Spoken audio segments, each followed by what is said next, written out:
छोड़ा चुप चुप चुप तू ले ये तो सब क्या अमित मेरा भाई है, परिवार के सदस्य आप लोग एक बार चाहेंगे कि अमित के लिए जोरदार ताली बजाइए आपको।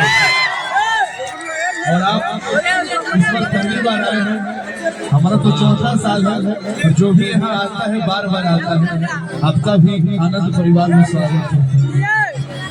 चलिए वही गाना हो।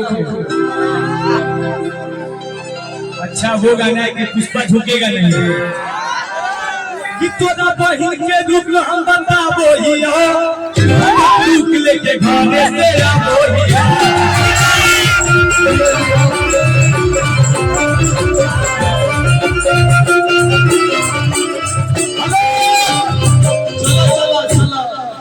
भैया एक सेकंड, अमित होली का मौसम है, एक लाइन नया भइल सारा सब भइल सी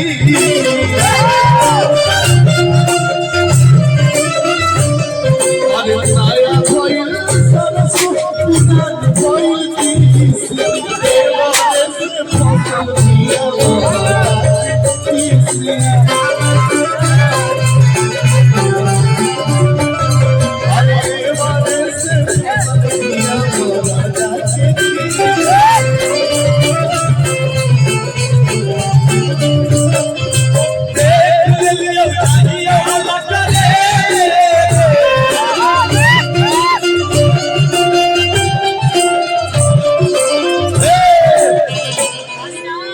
छोड़ा चुप। ये गाना हमारा लेकिन हमारी इंडस्ट्री क्या और गाना केहू की रही अगर हिट होता था तो मगी के लिए हम बहुत प्राउड करते हैं।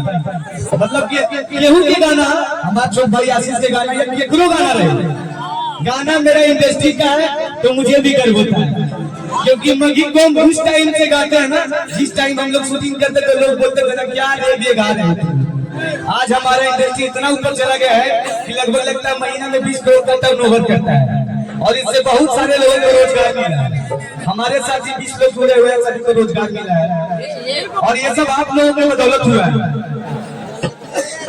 आप लोगों को दिल से धन्यवाद देते हैं। कहना क्या है कि छोड़ा चुप चुप चुप तू ले